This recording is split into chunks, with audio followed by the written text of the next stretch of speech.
Awesome. Okay, hi. I'm Katie McMahon. I am from Eastern Kentucky, and I lived in a small town, a little bit more than 4,000 people. So I really didn't know anything about cities before I came to Seoul.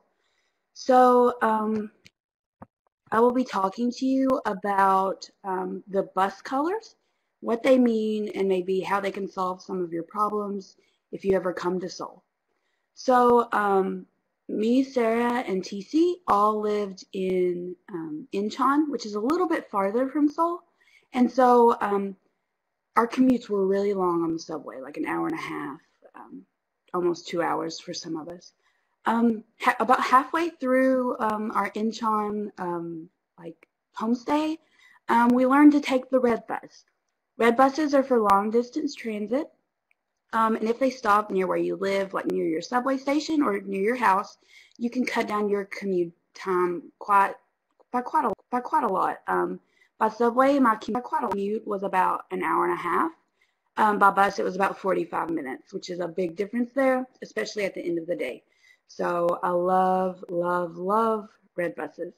Um, Sometimes, me especially, I've gotten lost quite a few times in Seoul.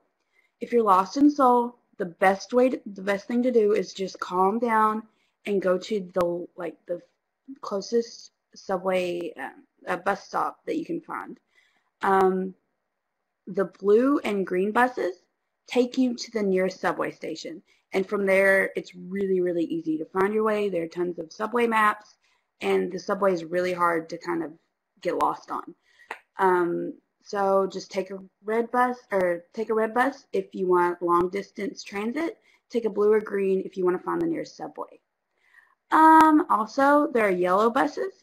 Yellow buses take you to the nearest shopping areas. So if you want to get some souvenirs for your family or anything else, just take a yellow bus.